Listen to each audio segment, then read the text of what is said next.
If you could just So, start the last sentence yes, again.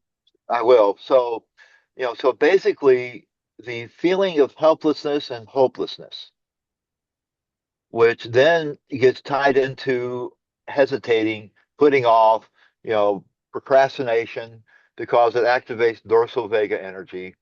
And so those are horrible emotions to have to deal with for any long term while you're trying to recover from any addiction. Feeling of helpless and hopeless, I need to go use, versus feeling helpless and hopeless. Now I'll do the side movement and I'll breathe, long exhale, activating parasympathetic, I'm okay, vagus system energies, and let it, the eye movement then interferes with my brain's ability to produce those feelings of helpless and hopeless. And so Right. that goes away.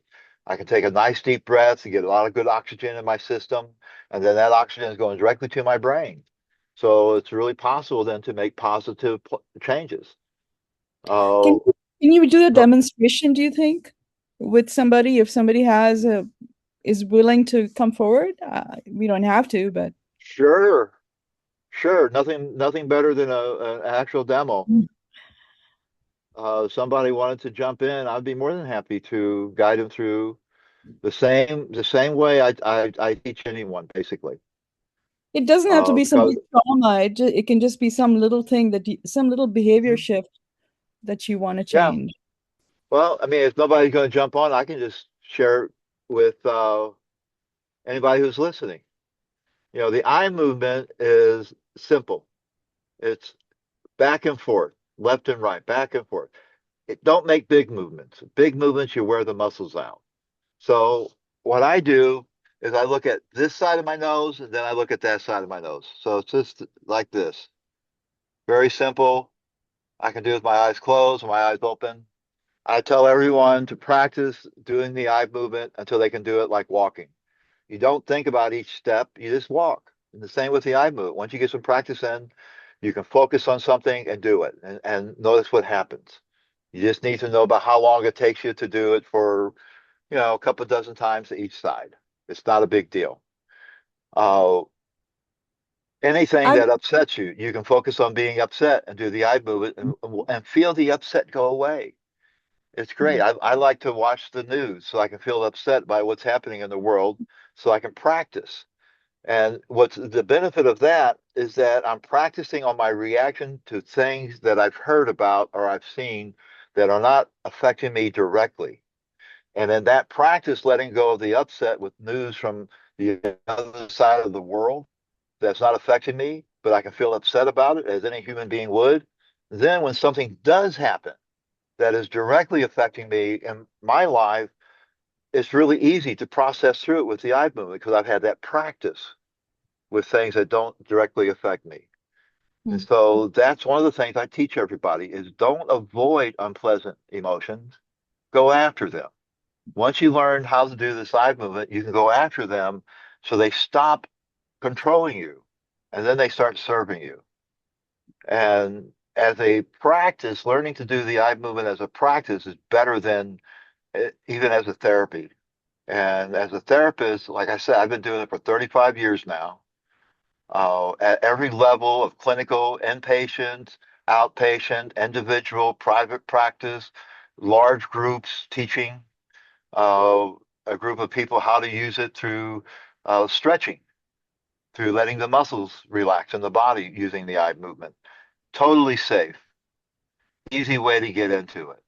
And then with that practice, they're able to then start using the eye movement to go after unpleasant memories. No matter how intense those memories are, they're able to do that. Now, let me also throw in here that if a person needs to be using the services of a really good therapist, do that. Okay? If you can learn to do the eye movement for yourself in between sessions, that's even better. So yeah, so that's the big difference as far as I can see is that Shapiro was teaching people that it's dangerous to do it for yourself, which is totally not true. Like almost anything, there is a very, very safe and effective way to learn how to do it for yourself. And that's what I've done. That's what I teach people. Uh, and I think that is better for, especially for people who are going to use EMDR processing for any kind of addiction recovery. Right. I You also think know, it's really good for psychedelic when if you're doing a psychedelic journey, whether it's with Ibogaine or with anything else, there are these moments where you can feel yourself on the edge of panic because something is going really fast or something is uncomfortable or something's just terrifyingly beautiful. It's just something you can feel yourself on this sort of edge of and if you can turn that around and I've been practicing what you say, and I think what it does is bringing your consciousness into how you're thinking and what you're thinking about. Mhm. Right. So you're in the present time zone. You're not relating everything from the past forward. Right. You know, because yes, we do have that. You know, we are comparing what's happening now to all the past that experience we've had. The brain does that automatically. And so when you've gone through your past history with the eye movement to where you're able to experience all the memories without, being overwhelmed by any of the emotions, Mm. then your story begins to serve you. Right. And that's what's awesome as a practice. The eye movement as a simple physical phenomena to practice with is both safe. When Francine Shapiro stumbled onto this, she was not a psychologist. She was in graduate school. She did not see a therapist to discover this. She just had it happen. And if it was safe for her to do it, it's safe for anyone to do it. Now, if someone uncovers a hidden memory and something they had amnesia about that is so unpleasant and overwhelming, they need to probably be using the services of a good therapist, well educated in practice and treating trauma. What is also very true is that just because someone is trained at EMDR doesn't necessarily make them a good therapist. I keep seeing that evidence in all the different forums where people are, having questions about how to do one thing or another with EMDR. And they've tried to make the protocol even more complex. Whereas I've stayed with the original teachings from Francine Shapiro that if you follow the simple protocol for basic EMDR, it works. It works really well. Uh, Complexification is, I think it's a disease of profitability. yeah, like so much else, it has adversely affected our healthcare today. Right. Right. Oh, yeah. And then the other thing that I'm gonna throw this in here, you cannot do psychotherapy online. Therapy has to be done in person. There is way too much that is communicated non-verbally, both directions, to do it online. Like I said earlier, I've been seeing clients online exclusively for almost 15 years. I don't call it therapy, it's teaching. I teach them how to use this process. They become their own therapists. We can continue with consulting, which is what I'll have to go see someone in 15 minutes. Someone who took the first class, the first session I had with her, and integrated the eye movement into her yoga routine. Even someone who's been doing yoga for years will often have a particular asana, a posture that they can't quite get into without feeling a lot of resistance in some muscles. Well, with the eye movement, that resistance goes away. Yeah. I'm going to So, share this page that is on Awake so somebody can book a session with Richard. I put it yeah, in the link in the chat. So we have another 15 minutes. Does anybody have questions? no question. Well, let me just let me teach a general class here. I don't Okay. have to look at you. Okay. So if you want to learn this eye movement thing, you can hold a couple fingers up and just look at one finger, then the other, and you'll notice your eyeballs will move back and forth short little distances.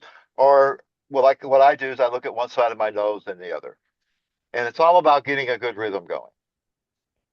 So when I'm teaching people how to do this, the first thing I do, even on the phone, is have them find a tender muscle, teach them to do the eye movement, and then find a tender muscle on their neck and press on that tender muscle, focus on that sensation, and do the eye movement and see what happens to that muscle. So let me encourage everybody to do this. See, I can feel my muscle right now already. It's already let go. But see, I do this every day. The amount of quiet that my head experiences after I get through going all the way around my neck is total silence. And I can sit and do my daily mindfulness practice.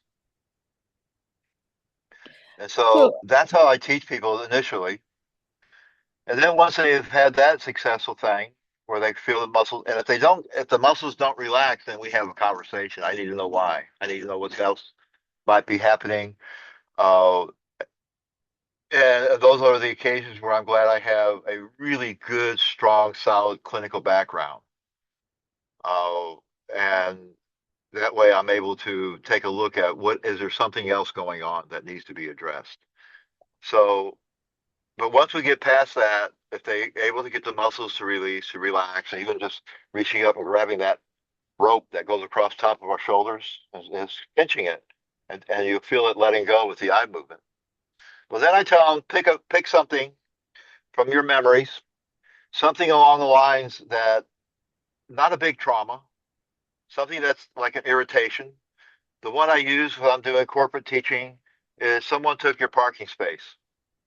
Everybody who goes to work and you have a parking spot and you get there just in time to get to your spot and you're, oh, dang it, there's someone there. Well, it's not a big trauma, but it feels bad. So I have them pull up that memory, something along those lines. No more on a scale from 0 to 10, no more than a 3, maybe a 4. And have them do the eye movement with it for just, 15, 20 seconds. And we can do this on the phone even. I don't even have to look at them. And then have them take a breath and then to notice what we started with. And, again, it'll be different. They won't, the charge won't be there. The emotional reaction won't be there. Or sometimes even the memory changes so much they really can't recall it. So they have to work at it to recall it. But what was a small, minor, irritable memory now is much less. And so once they have those two experiences successfully, then I know that they'll be a good candidate for learning how to use the eye movement on their own. And so then we set up my first session with people. I tell them to schedule 2 hours. We may not need it all, but in case we do, uh, we may use it if necessary in order for the person to take that deep dive into the cesspool of their traumatic stress. And we take a piece of it and we do some eye movement work with it, and that piece gets resolved back into wholeness. And then they're able to get back to a place of, oh, okay, I'm good. I'm okay again. I can go after it again, or I can move on, do something else. I always want to get them back to the place where they're stable again. They're not overwhelmed with emotion, and then I give them homework. To start writing their autobiography, to uh, use other processes to access the memories they have from childhood, and we start working with all of that. The beauty of it is you don't have to have a horrible life to benefit from learning how to use the eye movement. It's awesome as a practice. You don't have to wait till you have trauma. I mean, we all have traumatic stress. We all experience trauma. Birth is traumatic. So, as a tool, as a skill, a simple process to learn, it's awesome. And my mission in life at this point, besides helping as many people as I can resolve traumatic stress and eliminate as much suffering as possible, is to educate as many people as possible that this is a simple, very powerful physical phenomena that they can learn to use to radically improve their life. How's that? Because it's true. oh, yeah, that's fantastic. I've integrated your process to where I just sometimes have to do one or two eye things for it to shift. It's so subtle and quick. It's like Mhm. I can do it while I'm driving in the car. If you have an uncomfortable feeling or a wrong thought or somebody ignored you or like you said, the parking, whatever you can just do this little thing and it shifts it. It's a non-issue. Mhm. See, you're right, basically on the road. Well, don't do the eye movement during heavy traffic. That's not a good idea. But yeah, I don't promote that people should do it while driving Sorry, until I they wasn't get some passing practice. her. You are, yeah. And But it really is, something for people to learn to use and to practice with. Uh, I've been involved with trying to get this into school systems.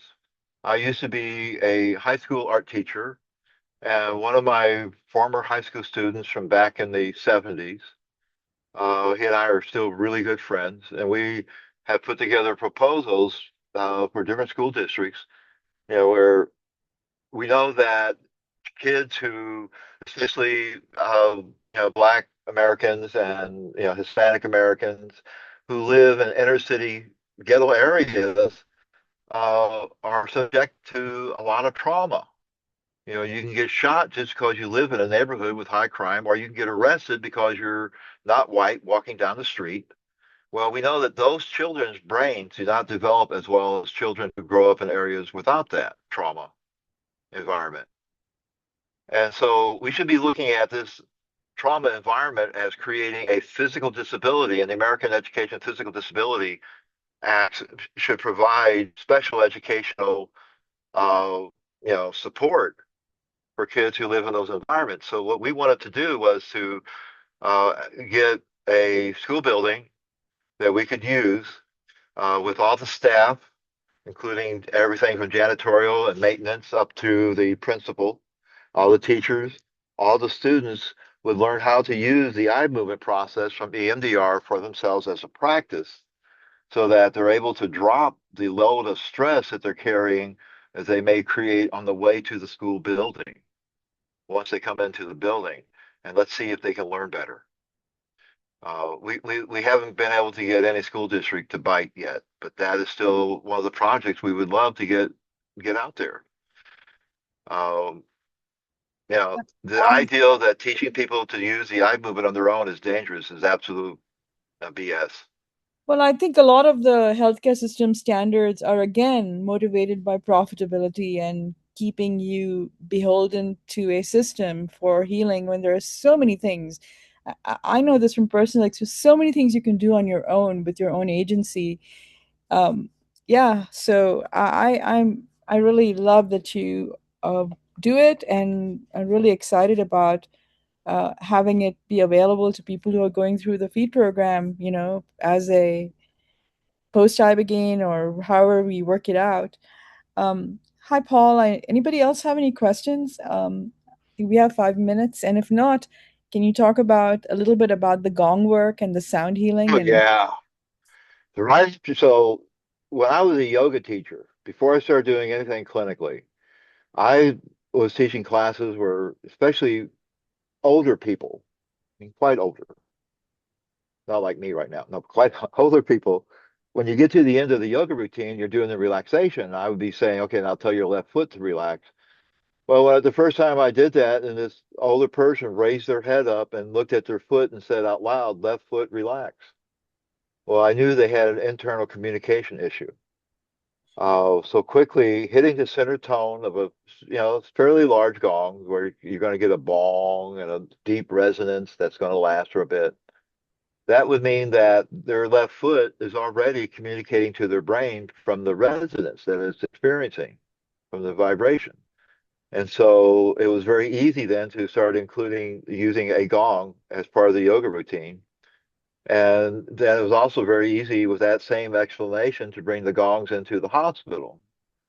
And so very quickly, within the second week that I was doing this, another psychologist catches me and says, "Hey, come early and bring a couple of gongs." And so I did.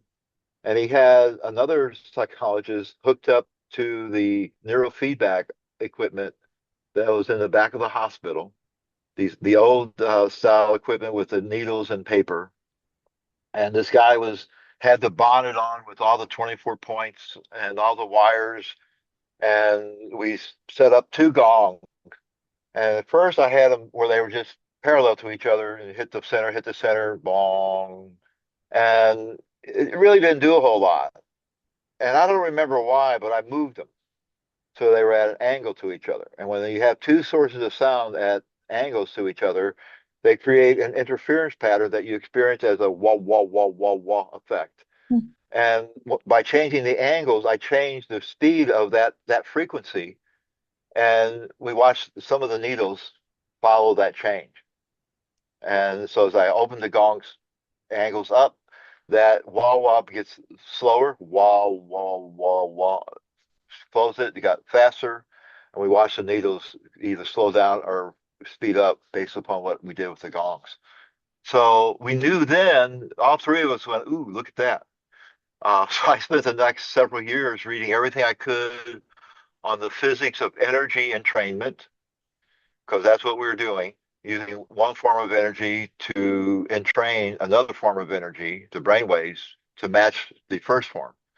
And also then looking at all the latest information coming out of the neurofeedback research on brain states uh, and subjective experiences, so that we knew that there were certain patterns of EEG that would show up while a person was having like a samadhi, an enlightenment type of experience, a moment of divine awareness. And so understanding how particular brain behaviors and brain states would be associated with these types of experiences, including healing experiences, meant that for the next 11 years, while I was working in Texas hospitals and I had access to all the neurofeedback research that I could get, I was able to develop a way to compose with this set of five gongs that I play to create brain states that were profoundly healing, that would be associated with a spiritual awakening.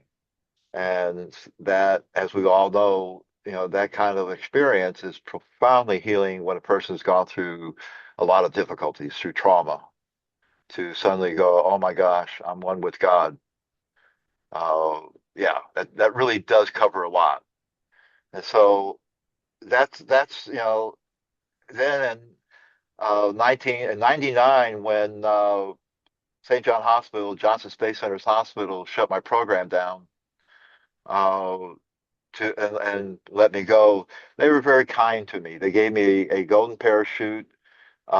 We had enough money that my partner Susan and we took off in a motorhome, Mm. and I was invited to play for a group of Tibetan lamas who were on a world tour up in Surrey, British Columbia. And so I brought my gongs, I played for them, and one of them who spoke English said it was as if a friend was calling me to meditate, which I just still love that moment.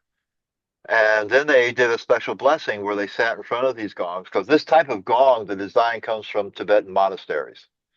And so so the reason I went and played for them, I was asked by the Institute of Noetic Sciences to do this, was to show them how I've been using their traditional instruments in Western medical, settings and psychiatric settings. So they sat in front of the gongs and sang this prayer to the gongs with those deep tones, that overtoned throat singing, and made the gongs resonate and sing back. And Wow. this was a life-changing moment for both Susan and I.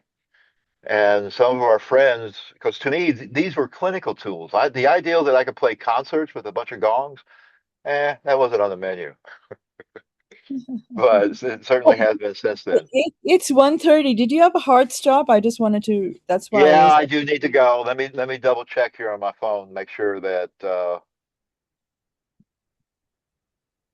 And then there's a question about Muse 2 headset, an appropriate device to capture brainwave states from Caroline. Are you familiar with the Muse 2? hang on one second. I'm putting them off for 5 minutes. So go ahead and ask that again. Caroline is asking if the Muse 2 headset is an appropriate device to capture brainwave states. Muse 2 headset. I'm not familiar with that headset.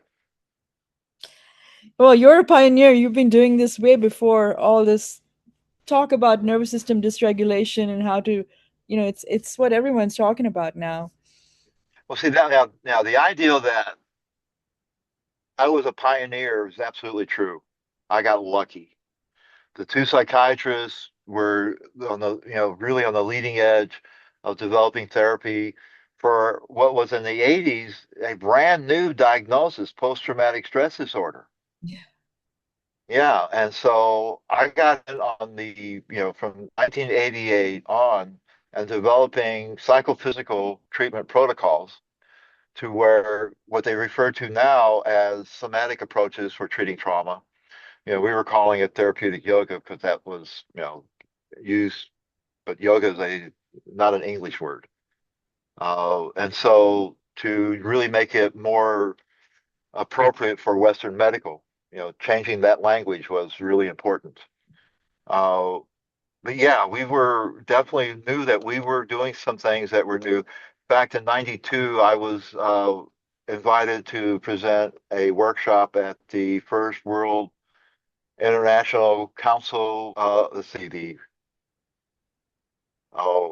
International Society for Traumatic Stress Studies, their first conference in Amsterdam, where I gave a talk on how to use various psychosomatic approaches, psychophysical approaches for treating post-traumatic stress disorder. And I had one of my gongs hidden behind the podium until the very end, and I brought it out and played it just long enough to watch several of the people in the audience get the siesta meditation position. Their heads dropped and they went to sleep. But Wow. yeah, Wow. That was so that's one of the benefits of working with the gongs is that they provide such a relaxing stimulation to move the vagus system, to shut down the left hemisphere with all the analytical and head chatter, and to move more into a body awareness because of the stimulation throughout the whole skin. And after someone's gone through a deep dive with into their trauma issues, it's a perfect thing to do to listen. I Now, see. the other thing, also listen. Uh, I learned early on that it's important to know what not to talk about in medical sessions, situations.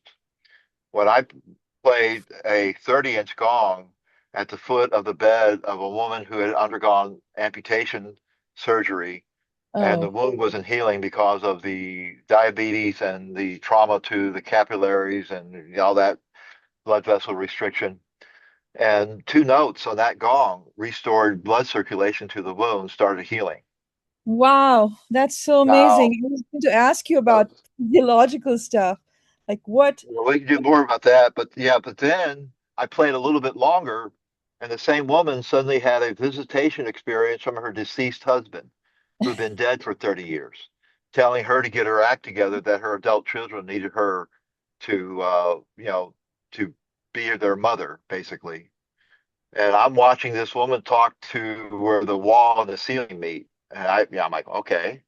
Well, when I had to explain what I did to the doctor review board because she was in the hospital longer than what Medicaid paid for, I didn't tell them about the deceased husband visitation.